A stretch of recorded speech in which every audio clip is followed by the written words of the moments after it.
Morning television is built on illusion. Soft light. Calm voices. The promise that nothing truly difficult will happen before most people finish their first cup of coffee. The CBS Mornings studio understood this better than most. That morning, the set glowed in warm golds and muted creams, designed to feel welcoming, almost domestic. Tall panels shimmered gently under studio lights calibrated to flatter every angle. The air conditioning hummed at just the right temperature, cool enough to keep the hosts sharp, warm enough to feel human. Nothing about the room suggested danger. But danger doesn't announce itself in morning television. It waits. Behind the cameras, producers hovered near monitors. Coffee cups forgotten in their hands. Camera operators adjusted framing for the third time, not because something was wrong, but because something felt wrong. There was an energy moving through the studio, faint but insistent, like static before a storm. "Stand by," a voice called out from the control room. 5 seconds. 4. 3. The red light above the main camera flickered on. Gayle King turned toward the lens with the kind of smile that had calmed millions of viewers for decades. It was the smile of someone who had seen chaos before and survived it. The smile of a professional. "Welcome back to CBS Mornings," she said, warm and measured. "We're joined now by a woman who is no stranger to global attention. She's an actress, a mother, a philanthropist, and of course, the Duchess of Sussex. Meghan Markle is here with us in studio. Meghan, good morning." Meghan Markle sat on the far left couch, angled just slightly toward the hosts. Her navy dress was impeccably tailored, structured at the shoulders, precise at the hem. Nude heels rested neatly beneath crossed ankles. Her hair fell in smooth, deliberate waves over one shoulder. Every detail was controlled. Too controlled. She lifted her chin a fraction higher than necessary and offered a smile that stopped just short of warmth. "Morning," she said. "Thanks for having me." The audience applauded on cue, but the sound felt thinner than usual, like it had been filtered through uncertainty. Gayle's smile never wavered. "We're glad you're here. You've been at the center of so many conversations over the past few years, about the monarchy, the media, mental health, identity. Today, we want to talk about where you are now. What life actually feels like away from the institution and here in the States." For a moment, Meghan didn't answer. She inhaled slowly. Exhaled just as deliberately, and something in that pause made the studio lean in without realizing it. "People always want to know how life feels," she said at last, her voice smooth but edged. She lifted one hand and made air quotes. "I suppose that's easier than confronting why it had to change in the first place." A ripple of polite laughter moved through the audience, but it didn't quite land. The joke carried weight. Accusation. Gayle noted it, but didn't react. Tony Dokuppel leaned forward slightly, trying to reset the tone. "Let's start simple," he said, smiling. "You've been living in California with Harry and the kids for a few years now. What does a normal day look like for you?" Meghan turned her gaze to him slowly. Then back to Gayle, as if evaluating whether the question was worth her time. "A normal day?" she repeated. "I'm not sure my life has ever been normal, Tony. People insist on projecting their fantasies onto me. Some think I'm trapped in a castle. Others imagine I'm barefoot in a Montecito garden reading poetry to hummingbirds." Nate Burleson chuckled lightly. "That doesn't sound so bad." Her eyes snapped to him. "For you, maybe," she said coolly. "For me, it's just another narrative written by people who need me to fit into something they can understand." The laughter stopped. Gayle adjusted the note cards in her lap, fingers tightening just slightly. "I think what Tony meant was more about routine," she said gently. "School runs, work calls, family time. The things that make up a life." "Right," Meghan replied. "Well, I wake up. I breathe. I exist. I make decisions. The rest is really no one's business, no matter how entitled they feel to it. A murmur rolled through the audience. Not outrage. Not approval. Something in between. Tony glanced sideways at Gayle. Nate shifted in his seat, shoulders squaring. You've spoken a lot about feeling scrutinized, Gayle continued, voice still calm. Do you feel that even now, being here talking with us? Meghan arched an eyebrow. I feel scrutinized every time someone expects me to package my life into digestible, inspirational sound bites, she said. I'm not a quote. I'm a person. Nate leaned in, palms open. I hear you, he said. At the same time, you have a podcast, you've done major interviews, you've written essays. Clearly you believe in sharing parts of your story. What makes this different? She studied him for a beat longer than necessary. Then she smiled, tight, controlled. My projects are on my terms, she said. She gestured vaguely around the studio. This is on yours. There's a difference. A faint crease appeared between Gayle's brows, gone as quickly as it came. Then let's talk about those terms, she said. You and Harry stepped back from royal duties and began building your own ventures, production, philanthropy, public speaking. Some people see that as empowering. Others say you're redefining what royalty means. How do you see it? Meghan tilted her head, detachment settling over her expression like armor. I don't spend my time worrying about what some people see, she replied. I didn't leave one institution just to be trapped in another made of public opinion. Your story has inspired a lot of people, Gayle said. Do you feel any responsibility to them? Responsibility? Meghan echoed, a humorless laugh slipping out. That's a convenient word people use when they want access. You have a responsibility to share, to smile, to explain, to justify. I think I've done more than enough of that for one lifetime. The silence that followed was thick. Heavy. In the control room, a producer leaned closer to the glass. Tony shifted. Nate swallowed. I want to bring Harry into this, Tony said carefully. When you two sat down for that big interview years ago, viewers saw a couple who seemed united. How has your relationship evolved since then? Meghan's jaw tightened almost imperceptibly. I always find it interesting when people who don't know us feel entitled to grade our marriage, she said. Harry and I are fine. Better than fine. We've survived things that would crush most couples. So if anyone's waiting for a neat little update, they can keep waiting. Nate leaned forward. I don't think anyone's grading you. I think people just want to be entertained. Meghan cut in. Today it's me. Tomorrow it'll be someone else they can dissect. Gayle inhaled slowly, visibly grounding herself. She glanced at her notes, then looked up. Meghan, she said softly, I hear your frustration. But you chose to be here. You said you wanted to talk about your work. What's next? What excites you right now? For the first time, Meghan hesitated. Excited? She repeated. I'm excited about moving beyond the constant demand that I explain myself. I'm excited about people focusing on causes instead of personalities. Her eyes flicked briefly toward the cameras. Though interviews like this do make that difficult. The jab was subtle. But it landed. Tony's eyes flicked to Gayle. Nate's jaw tightened. Gayle's smile remained, but something behind it shifted. All right, Gayle said calmly. Let's talk about causes then. You've spoken openly about mental health. Have you found healing? Meghan's expression closed. Healing doesn't perform on command, she said.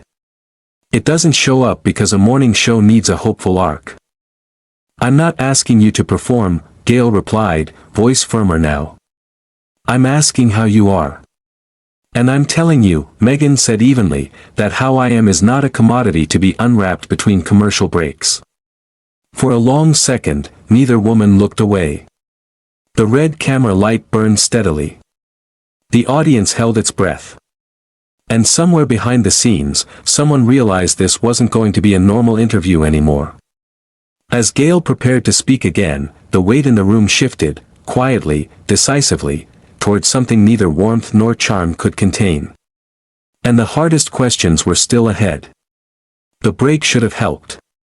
Commercials usually reset a room. They give everyone permission to breathe. To soften, to remind themselves that this is television, controlled, timed, survivable. But when the red light went dark inside the CBS Mornings studio, nothing loosened. Nothing softened. If anything, the tension condensed. Meghan sat perfectly still on the couch, spine straight, legs crossed tighter now. Her jaw worked once, as if she were grinding down a thought she didn't intend to share. A makeup artist hovered nearby, brush half raised, then hesitated and quietly stepped back. This was not a face to adjust. This was a face locked in position. Across from her, Gayle King shuffled her note cards with a little more force than necessary. The soft, maternal warmth that defined her on-camera presence hadn't vanished, but it had retreated, replaced by something sharper. Not anger. Authority. The kind that comes from decades of knowing when a conversation has crossed a line and deciding whether to pull it back or let it burn. Tony leaned back in his chair and exhaled slowly, rubbing his palms together as if trying to dissipate static. Nate stared down at the floor for a moment, then up toward the lights, blinking hard. They both felt it. This was no longer a difficult guest. This was a collision in slow motion. Stand by, the control room called again. 5 seconds. 4. 3. The red light snapped back on. Gayle turned to camera, smile restored, but tighter now. "Welcome back to CBS Mornings," she said. "We're here with Meghan Markle, talking about her life, her work, and what comes next." She angled her body toward Meghan, deliberately softening her tone. "One last attempt at grace. Before the break, we mentioned your children," Gayle said. "A lot of parents watching are juggling work, family, and the challenge of protecting their kids from the pressures of the world. How do you and Harry navigate that?" Meghan didn't answer immediately. She studied Gayle. One eyebrow lifting slightly, as if calculating how much offense she was allowed to take before responding. "We navigate it," she said finally, "by doing something radical, parenting our own children instead of outsourcing our judgment to strangers." A small, uneasy laugh slipped from somewhere in the audience, more reflex than amusement. "Of course," Gayle said gently, letting it pass. "What I meant was, given your profile, the attention around your family, do you take extra steps? More security? Tighter boundaries?" Meghan's lips thinned. "We take the steps any responsible parents would. The fact that people are fascinated by our children doesn't make them less ours." Tony leaned forward, hopeful. "Do they understand any of it yet? Do they know they're part of a very famous family?" "They know they're loved," Meghan said, eyes cool. "That matters more than teaching them their family tree is a global spectacle." Nate nodded. "Totally. But you grew up with a very different reality. Do you ever worry that in protecting them, you might also be sealing them off from a part of who they are?" Her jaw tightened. "Are you asking if I feel guilty for giving them a healthier environment than I had?" She shot back. Nate raised a hand quickly. "Not guilty. Just whether you think about the balance." "The balance," Meghan repeated, almost mocking. "Everyone's obsessed with balance. My job is to keep my children safe, not to satisfy some romantic idea the world has about princes and princesses in gilded cages." The audience murmured again, louder this time. On the far side of the set, a producer rubbed his temples. Gayle inhaled, steadying herself. "Let me ask it this way," she said. "If one day one of your children wanted to reconnect with that side of the family, spend time in the UK, maybe even take on public responsibilities, would you support that?" Meghan let out a short, humorless laugh. I find it interesting that people assume my children will spend their lives orbiting an institution we chose to leave, she said. They're not props in anyone's fantasy. If they grow up and decide to explore that world, that's their choice. But I won't groom them to serve a system that never served me. Tony nodded slowly. So you don't see them as royal at all? I see them as my children, Meghan replied crisply. The world can label them however it needs to sleep at night.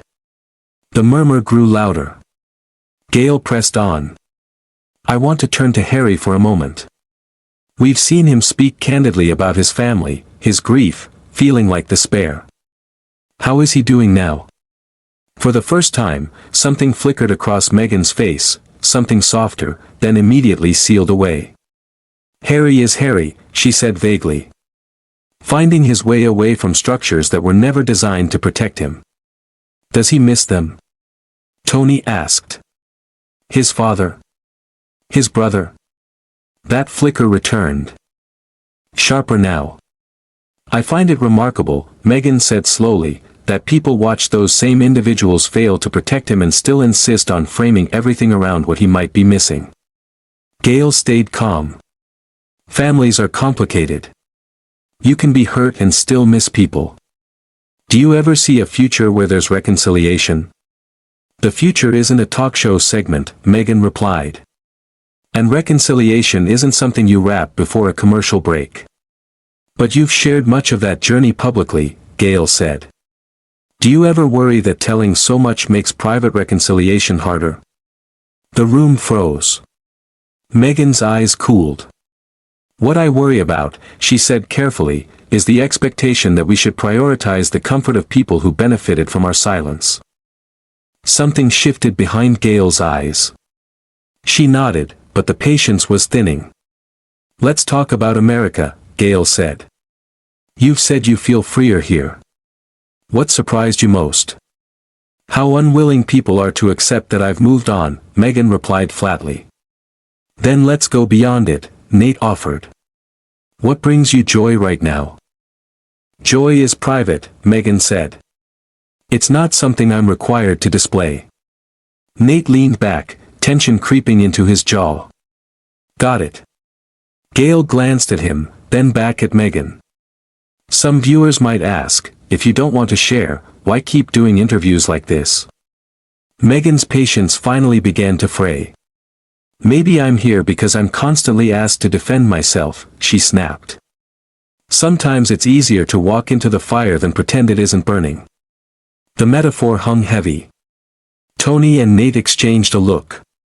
Gayle inhaled. We invited you here because your story matters, she said firmly. But when every question is met with hostility, that becomes harder. Hostility? Meghan scoffed.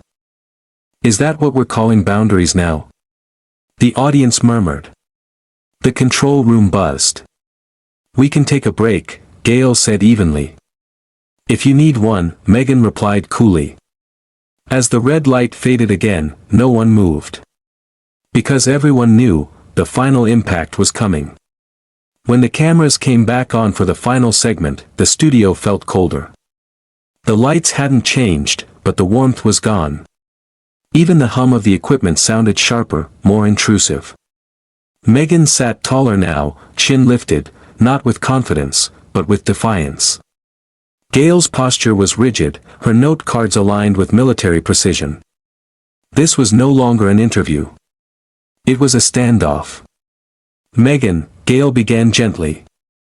One last attempt. A lot of viewers wonder how you and Harry are navigating parenthood now, just as parents. What's been the biggest challenge?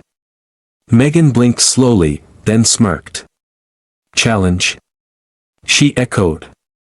Honestly, Gayle, that question feels a bit elementary. Tony closed his eyes briefly. Nate exhaled. I'm sorry if it came across that way, Gayle said evenly. Meghan cut her off. People ask about the children because they think it makes me relatable. I'm not here to be relatable. I'm here because I have something meaningful to say. The silence stretched. Gayle forced a small smile. Okay. Let's shift. When you look back at your time in the UK, Meghan sighed loudly. Why does every interviewer insist on dragging up the past? I've moved on. Because your perspective matters, Gayle replied. Meghan rolled her eyes.